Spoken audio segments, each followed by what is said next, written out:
যারা গভর্নমেন্ট বা government contractual টাইপের চাকরির প্রিপারেশন নিচ্ছ তাদের কম্পিউটার অ্যাওয়ারনেস একটা খুব জরুরি সাবজেক্ট।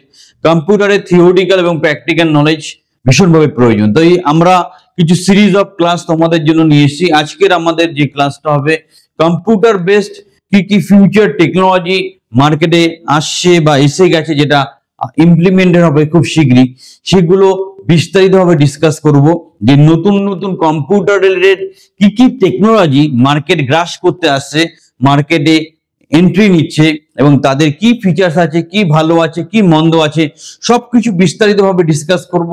চ্যানেলের সাথে থাকো, ভিডিওটা সম্পূর্ণ মনোযোগ সহকারে দেখো এবং গভীর মনোযোগে নোট ডাউন করো বিশেষ পয়েন্টগুলো। আর যারা গ্যারান্টি সহকারে গভর্নমেন্ট কন্ট্রাকচুয়াল চাকরির কোচিং বা ট্রেনিং করতে চাইছো, আমাদের কোচিং বা ট্রেনিং প্রোগ্রামে সংযুক্ত হও, তোমাকে হাতে ধরে তৈরি করে দেবো।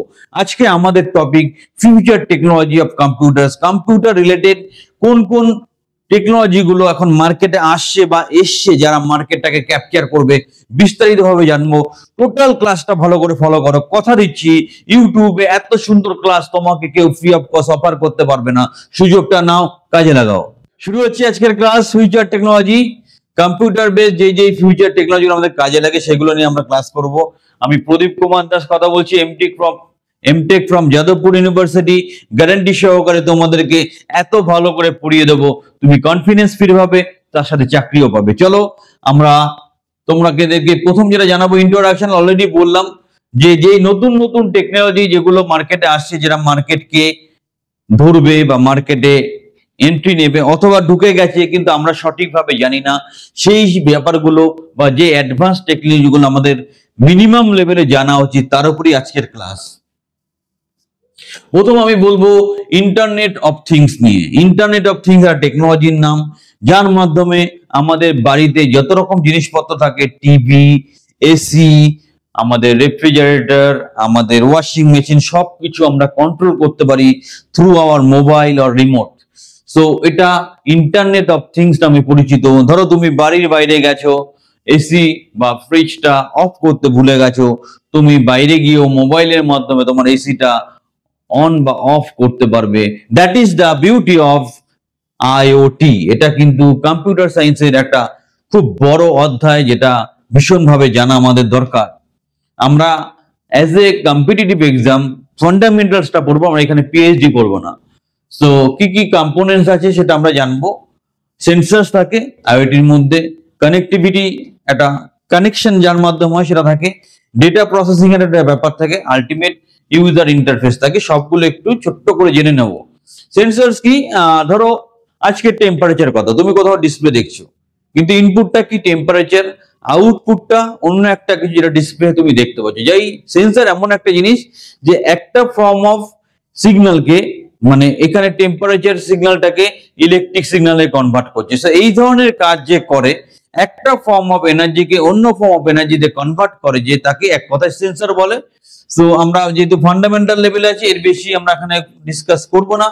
আর নেক্সট পয়েন্ট যেটা হচ্ছে কানেক্টিভিটি।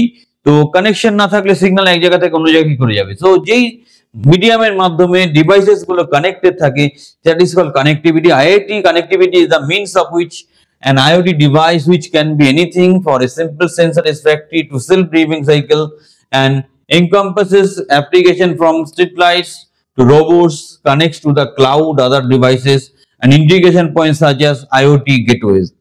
So ultimate যত রকম ভাবে ডিভাইস গুলো কানেক্টেড থাকে, মেইন ডিভাইস, সার্ভার, রাউটার, যাই হোক, তার যে কানেকশনের যে পাথওয়ে, সেটাই হচ্ছে connectivity.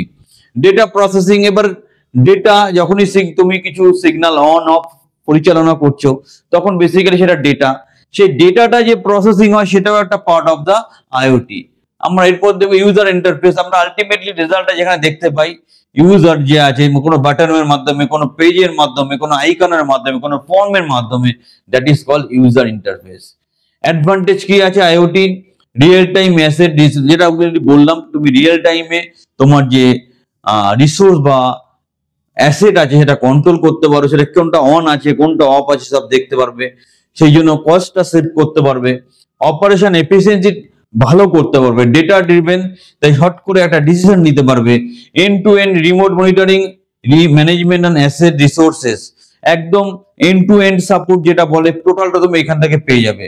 Real time predictive and prescriptive insights, একদম বাস্তব দৃষ্টিভঙ্গিতে তুমি প্রেডিকশন করতে পারবে যে কোনটা ভালো কোনটা মন্দ। ডিসঅ্যাডভান্টেজ কি আছে, এখানে ডেটা ব্রিচ হতে পারে, ডেটা চুরি হতে পারে, ডেটা বিশ্বাসঘাতকতা হতে পারে। ডেটাটা যেহেতু অনেক রকম ভাবে ওয়াইফাই এটা সেটার সাথে কানেক্টেড থাকে, তাই এখানে চুরি হয়ে যাওয়ার মতো ব্যাপার থাকে একটা। ডিপেন্ডেন্স, এখানে ডিপেন্ডেন্সের বলতে হয় কমপ্লেক্সিটি, এটা একটা কমপ্লেক্স সিস্টেম হয়ে যেতে পারে, কারণ সবকিছু মিলিয়ে বুঝতেই পারছি, তুমিও নিজে বুঝতে পারছো অনেক কিছু ব্যাপার আছে, তাই সিস্টেমটা কমপ্লেক্স সবার পক্ষে বোঝা সম্ভব নয়। সিকিউরিটি প্রাইভেসির প্রশ্ন চলে আসছে। ইনক্রিজ ইন আনএমপ্লয়মেন্ট, আর যখনই টেকনোলজি বেশি ডেভেলপ করবে ম্যান পাওয়ার অবশ্যই রিডিউস হবে, চাকরির সম্ভাবনা অনেক কমবে। Corruption of entire system, hot করে যদি কোনো একটা ডেটা এখান থেকে লিক হয় টোটাল সিস্টেমে প্রবলেম হতে পারে। ল্যাক অফ ইন্টারন্যাশনাল স্ট্যান্ডার্ড, যেহেতু টেকনোলজিটা যদি অনেকদিন এসছে এখনো ভালোভাবে বা ইন্টারন্যাশনাল প্রোটোকল গুলো ভালো করে ডিজাইন হয়নি, তাই কিছু কিছু প্রবলেম বা ইন্টারন্যাশনাল স্ট্যান্ডার্ডের সমস্যা আসতে পারে। Reduce mental and physical activity, এবার যেটা হয় তুমি যাদের বাড়িতে টিভি আছে রিমোট দিয়ে কন্ট্রোল করা, আমাদের কি প্রবলেম হয়েছে, আমরা বসে বসেই রিমোট দিয়ে টিভি চালাচ্ছি, বন্ধ করছি, আমরা দিনকে দিন কুঁড়ে হয়ে যাচ্ছি, আর আমাদের শরীরটা অসুখের ঘর হয়ে যাচ্ছে। একটু মুভমেন্ট থাকা একদিকে ভালো। Big data analytics, big data অ্যানালিটিক্সটা কি, যেটা হচ্ছে প্রচুর পরিমাণ ডেটা আছে সেটাকে অ্যানালাইসিস করা হবে, করে সেই ডেটার উপর বেস করে ডিসিশন নেওয়া হবে। That is the decision is data driven. Big data analytics describe the process of uncovering trends, patterns, and correlation in large amount of raw data to help make data informed decisions. মানে ধরো আমি একটা বর্ধমানে একটা computer centre আমরা খুলবো, হ্যাঁ, আমি এটা ছোট করে এক্সাম্পল দিচ্ছি। আমি ওখানকার কজন কম্পিউটার শিখতে ইন্টারেস্টেড, কজন গ্রাজুয়েট আছে, এরকম হিউজ একটা ডেটা নিয়ে অ্যানালিসিস করে তারপর সিদ্ধান্ত নিতে পারি। দেন আমি এই টপিকটাকে বলবো বিগ ডেটা অ্যানালিটিক্স। কি ক্যারেক্টারিস্টিক্স আছে, ফার্স্ট ইজ ক্যারেক্টারিস্টিক্সটা কি আছে, ভলিউম আছে, ভেলোসিটি, ভ্যারাইটি। প্রচুর পরিমাণ ডেটা, খুব দ্রুত থাকে ডেটাটাকে আমরা হ্যান্ডেল করতে পারি, আর ভ্যারাইটি অফ ডেটা থাকতে পারে এর মধ্যে। কি কোথায় ইউজ হয়, যে কোনো public service, big data and extensive range of application. তারপর কি আছে, financial market analysis, fraud analysis, health related research, environmental protection, সব জায়গাতে এটা লাগে।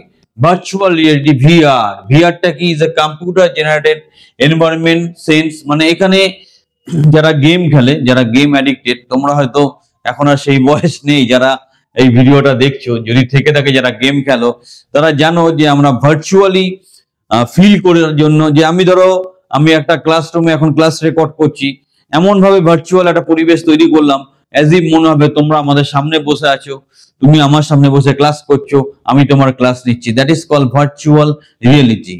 তো সেটাও একটা টেকনোলজি, যেটা কোথায় ইউজ হয়, এডুকেশন সেক্টরে, আর্কিটেকচার সেক্টরে, urban design, digital marketing, activation, engineering, সব জায়গাতে এটা প্রয়োজন হয়। Example gaming, health care, education, entertainment, সব জায়গাতেই কিন্তু আমরা ইউজ করে থাকি। Artificial intelligence is a next, হচ্ছে এখন মার্কেটে একটা হিউজ ট্রেন্ড এসছে artificial intelligence, AI. So AI এর উপরও আমাদের একটু নলেজ রাখা দরকার। আর্টিফিশিয়াল ইন্টেলিজেন্সকে আগে থেকে কিছু ডেটা থাকে, সেই ডেটার উপর বেস করে ডিসিশন নেওয়া হয়। সো ডেটা তার উপর যেই কনক্লুশন থাকে সেটাকে বেস করে আমরা ডিসিশন নিয়ে থাকি। তো এটা আমাদের এখনকার চলতি টেকনোলজির মধ্যে মোটামুটি 1 নম্বরে আছে। দু ধরনের হয়ে থাকে এআই, একটা উইক এআই, এখানে কি হয় ইমোশন পার্টটা থাকে না, মানে একটু উইক হয় কনসেপ্টটা। এখানে লিমিটেড পার্ট অফ মাইন্ড, আমাদের মাইন্ডের লিমিটেড পার্ট নিয়েও কাজ করে, পুরো পার্টটা কাজ করতে না। স্ট্রং এআই এ আমাদের ব্রেনের যে ইমোশনটা চলে সেটাকে ম্যানিপুলেট করে কাজ করা যায়। ব্লক চেইন টেকনোলজি আর একটা নতুন টেকনোলজি, অ্যাডভান্স ডেটাবেস মেকানিজম। যখন প্রচুর পরিমাণে ডেটা থাকে সেই ক্ষেত্রে ব্লক চেইন টেকনোলজি। ব্লক হচ্ছে ডেটার ব্লক, আর চেইন দিয়ে তারা কানেক্টেড থাকে, তাই ডেটা ব্লক চেইন টেকনোলজি বলা হয়। এই blockchain database stores data in blocks, ডেটাগুলো ব্লকে জমা থাকে আর লিঙ্ক থাকে চেইনের মাধ্যমে। So it is call blockchain technology. নামটা খেয়াল রাখো, এমসিকিউর জন্য প্রিপারেশন রাখো। Advantage of blockchain technology advantage কি আছে? সিকিউরিটি, এটা ট্রাস্ট তৈরি করে, সিকিউরিটি দেয় আমাদের, ট্রান্সপারেন্সি দেয়, traceability, data shared across the business network, গুলো আমরা এর মাধ্যমে পেয়ে থাকি। চ্যালেঞ্জেস, কি চ্যালেঞ্জ আছে? To verify all the transaction, প্রত্যেকটা ট্রানজাকশন ভেরিফাই করতে হয়, তাই প্রচুর পাওয়ার লাগে। Next, blocks in a chain must be verified by distributed network. It can take time, so transaction speed can be an issue. Transaction হওয়ার সময় স্পিডটা অনেক কমে যেতে পারে যদি প্রত্যেকটা ব্লক ভেরিফাইড হয়। নেক্সট, আমরা 3D প্রিন্টিং, আমরা কোনো ক্যাড ডিজাইনের মাধ্যমে, ধরো একটা বাড়ি ডিজাইন হবে, তার সুন্দর করে একটা 3D প্রিন্ট আউট আমরা করতে পারি, লেয়ার লেয়ার করে, দেখে মনে হবে একদম অরিজিনাল 3D ভিউ। এটা কিভাবে কাজ করে আমি অলরেডি বললাম, it works by exporting layer photosensitive liquid resin to UV laser beam. So photosensitive liquid রেজিনে লেয়ার লেয়ার করে এই প্রিন্ট আউটটা করা হয়। সো এটা খুব ইন্টারেস্টিং জিনিস, তোমরা পারলে দেখে নেবে। আই ওয়্যার, আমাদের চোখের যে চিকিৎসা বা চোখ রিলেটেড যে ব্যাপারগুলো হয় তার 3D ভিউ পাওয়ার জন্য, ডেন্টালের দাঁতের 3D ভিউ, ডিজাইন, বিভিন্ন ল্যাম্প ফার্নিচারের 3D ভিউ, রিকনস্ট্রাক্টিং বোন and body parts, forensic pathology, এর জন্য আমাদের কাজে লাগে। হেভিলি ড্যামেজ এভিডেন্স, কোনো ধরো এভিডেন্স, কোনো একটা খুন খারাপি হয়েছে বা খুব নেগেটিভ ব্যাপার হয়েছে, তার এভিডেন্স গুলোকে সাপ্রেস করার জন্য আমরা এটা ইউজ করে থাকি। নেক্সট টেকনোলজি হচ্ছে আরপিএ, বলা হয় রোবোটিক প্রসেস অটোমেশন। এটা কি? Software robotics. এটা বলে software robotics uses automation technology. Automation মানে যে কাজগুলো অটোমেটিক্যালি হয়, mimic back office tasks of human workers. যেটা হয় ব্যাক অফিসে যে কাজগুলো থাকে সেগুলোকে মিনিমাইজ করার জন্য আমরা ইউজ করি, যেমন অটোমেটিক্যালি ফর্ম ফিল আপ করা, অটোমেটিক্যালি ফাইলগুলো মুভ করা, এই ধরনের কাজের জন্য আমরা আরপিএ এর হেল্প নিয়ে থাকি। অ্যাপ্লিকেশন কোথায় আছে আরপিএ? Automate HR task. ধরো আমাদের কোম্পানিতে কিছু ডেটা এন্ট্রি অপারেটর দরকার হবে, তাহলে আমরা কি করি? স্ক্রিনিং করি কারা কম্পিউটার জানে, গ্রাজুয়েট কি আছে, সেটা অটোমেটিক্যালি আরপিএ এর মাধ্যমে কিন্তু আমরা করে ফেলতে পারি। এইচআর রিলেটেড কাজ, এরকম যেখানে একটা স্ক্রিনিং এর ব্যাপার থেকে অটোমেটিক্যালি। ফিফথ, পরের টেকনোলজি হচ্ছে ফিফথ জেনারেশন, যেটা আমরা 5G বলি। এখন আমাদের যে মোবাইল ইউজ করি সেখানে 5G টেকনোলজি কাজ করে। 5G টেকনোলজি, যে 5 হচ্ছে 5 আর জি মানে হচ্ছে জেনারেশন। ফিফথ জেনারেশন টেকনোলজির অ্যাডভান্টেজ হচ্ছে ব্যান্ডউইথটা খুব বেশি এবং হাই স্পিডে কাজ করতে পারে, ফলে স্পিড এবং ব্যান্ডউইথ দুটোই বেশি পাওয়া যায় ফিফথ জেনারেশনে। এর মধ্যে খানিকটা মার্কেটিং কনসেপ্ট আছে, এরপর দেখবে 6, 7 ফটাফট আসতে থাকবে, আর আমরা ভাববো পিছিয়ে আছি, আমাদের নতুন ফোন নিতে হবে, নতুন কানেকশন নিতে হবে। সো অ্যাজ এ হোল বিশাল যে ডিফারেন্স হয় সেরকম না, তবে টেকনোলজি ডেভেলপ করে তোমাকে ডেভেলপ করতে হবে। সো এবার যেটা হচ্ছে 5G মানে অলরেডি বললাম, 1G 2G এরকম করে 5G enables a new kind of network that is designed to connect virtually everyone and everything together, including machines, objects and devices. কি অ্যাডভান্টেজ আছে অলরেডি বললাম আমি, যে এটা lower latency, higher capacity, power consumption কম হয়, ব্যান্ডউইথ বেশি হয়, ক্যাপাসিটি অনেক বেশি। This network improvement have far-reaching impacts on how people live, work, and play all over the world. Emerging 5 networks features lower latency, higher capacity, and increased bandwidth. Bandwidth বেশি থাকলে একসাথে অনেকগুলো কাজ আমরা করতে পারি। ডিসঅ্যাডভান্টেজ কি আছে? যে হ্যাকিং এর একটা চান্স থাকে, হ্যাকিং একটা বড় প্রশ্ন চলে আসে যখনই আমরা এই নেটওয়ার্কটা ইউজ করি। and still the database, because the higher bandwidth, বেশি তাই হ্যাকিং করতে সুবিধা হয়। Additionally, it uses software that permits vulnerable attack, এবং যে সফটওয়্যার এখানে ইউজ হয় সেখানে একটা অ্যাটাক হওয়ার সম্ভাবনা অটোমেটিক তৈরি হয়ে যায়। The likelihood of an attack increases considerable as 5G connects more devices. যেহেতু 5G অনেক ডিভাইস কানেক্ট করে তাই অ্যাটাক হওয়ার চান্সটা বেড়ে যায়। কিছু কোশ্চেন প্র্যাকটিস করা দরকার। Which of the following object can be controlled remotely across existing network infrastructure? So existing network infrastructure এ সব ডিভাইস কন্ট্রোলিং কার মাধ্যমে করি? Future skill, IoT, cloud computing. আনসারটা বলার চেষ্টা করো, আনসারটা হবে আইওটি। নেক্সট কোশ্চেন হচ্ছে IoT system provides substantial personal data in ... detail. এই ডট ডট ডট জায়গাটায় কি হবে? আইওটি ফুল ডিটেলস কি দেয়? মিনিমাম, ম্যাক্সিমাম, না ফুল, না মিডিয়াম, না অল অফ দিস, কোনটা হবে? Maximum is the right answer. Next question, big data analytics used in, big data অ্যানালিটিক্সটা কোথায় ইউজ হয়? গভর্নমেন্ট সেক্টরে, হেলথ কেয়ারে, ব্যাংকিং, অল অফ দিস, কোথায় হবে? All of this is the right answer. Next,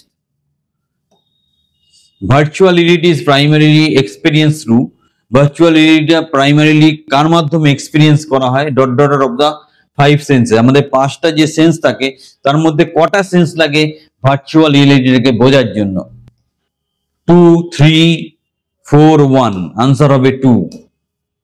next, which technology device use for virtual gaming experience, virtually game খেলার জন্য কোন টেকনোলজির হেল্প তুমি নিয়ে থাকো? Future skills, virtual, big data analytics, blockchain, কি হবে answer? Virtual. Next, AI is important, it can help to solve immensely difficult issues in, AI কোন ফিল্ডের প্রবলেম গুলো সলভ করতে পারে? Entertainment, education, health, all of this, answer হবে all of this. Next, blockchain mechanism bring everyone to the highest degree of, blockchain mechanism যা discuss করলাম সেটা higher degree of কি হবে শূন্যস্থানে? Accountability, availability, performance, analytics, accountability is the right answer. ব্লকচেইনে accountability বেশি থাকে। Additive manufacturing uses dot dot dot software, additive manufacturing কোন সফটওয়্যারটা ইউজ করে? সিস্টেম, অ্যাপ্লিকেশন, ইউটিলিটি, ক্যাট, কি হবে answer? Cat. Next, RPA is the use of specialized computer program known as, RPA একটা use of specialised computer program যেটাকে কি বলা হয়? Future skill, user interface, software robot, artificial intelligence, software robot is the right answer. 10 dot dot dot can help companies offer better customer services by automating contact center tasks, এই শূন্যস্থানটা fill up করো। RPA না interface হবে, না additive হবে, না blockchain হবে? Answer হবে RPA। So এই ছিল আমাদের ক্লাস। তো আমরা যেটা চেষ্টা করি, আমরা প্রথমত তোমাদের কাছে সঠিক চাকরির নোটিফিকেশন নিয়ে আসি। সেকেন্ড, তোমাদেরকে পড়াশোনা করে, মোটিভেট করে, তোমাদেরকে বকাঝকা করে তোমাদেরকে তৈরি করি। থার্ড, আমরা তোমাদের ইন্টারভিউ অ্যারেঞ্জ করে তোমাদেরকে ইন্টারভিউতে ইনভাইট করি। ফোর্থ, তোমাদেরকে চাকরি পাইয়ে দিই। এরকম কমপ্লিট সিস্টেম ওয়েস্ট বেঙ্গলে কোথাও নেই। শুধু বিশ্বাস করে সাথে থাকো, যা যা বলছি করে যাও, এবং আমাদের সাকসেস স্টোরি তোমরা দেখতেও পাও। সেই সাকসেস স্টোরিতে তোমারও নাম দেখার জন্য প্রত্যেকটা কথা মেনে চলো। খালি চাকরি চাকরি করে মাথা খারাপ করো না, তার সাথে সঠিকভাবে নিজেকে প্রস্তুতি এবং সঠিক প্রিপারেশন, সঠিক গাইডেন্স তোমার দরকার আছে। আর যারা গ্যারান্টি সহকারে গভর্নমেন্ট কন্ট্রাকচুয়াল চাকরি পেতে চাইছো, নির্দ্বিধায় আমাদের ট্রেনিং বা কোচিং প্রোগ্রামে সংযুক্ত হও। হাতে ধরে তোমাদেরকে তৈরি করে দেবো। সাকসেসের বন্যা বয়ে গেছে আমাদের 2024-এ, আর এরপর যেটা হবে সাকসেসের সমুদ্র হবে 2025-এ। কথা দিচ্ছি তোমরা সাথে থাকো। 2025-এ এখানকার যতজন সাবস্ক্রাইব, প্রায় 50,000 সাবস্ক্রাইবার আছো, কেউ বেকার থাকবে না। কথা শুনে চলবে, হাতে হাত মেলাও। তোমারও যেমন প্রয়োজন চাকরি, আমাদেরও সাফল্য দরকার। তোমার সাফল্য আমার সাফল্য, আমাদের সাফল্য তোমাদের সাফল্য। হাতে হাত মেলাও, একটা লাইক দিতে ভুল করো না। প্রচুর রাত জেগে এরকম একটা পিপিটি তৈরি করি তোমাদের জন্য, তবুও একটা তোমাদের লাইক দাও না। তোমরা খুব কি বলবো, তোমরা খুব মিন মাইন্ডেড, আর কি বলবো। চলো একটা লাইক দিয়ে দিও, চ্যানেলের সাথে থাকো, আমাদের সাথে থাকো, জীবনকে সুরক্ষিত করো।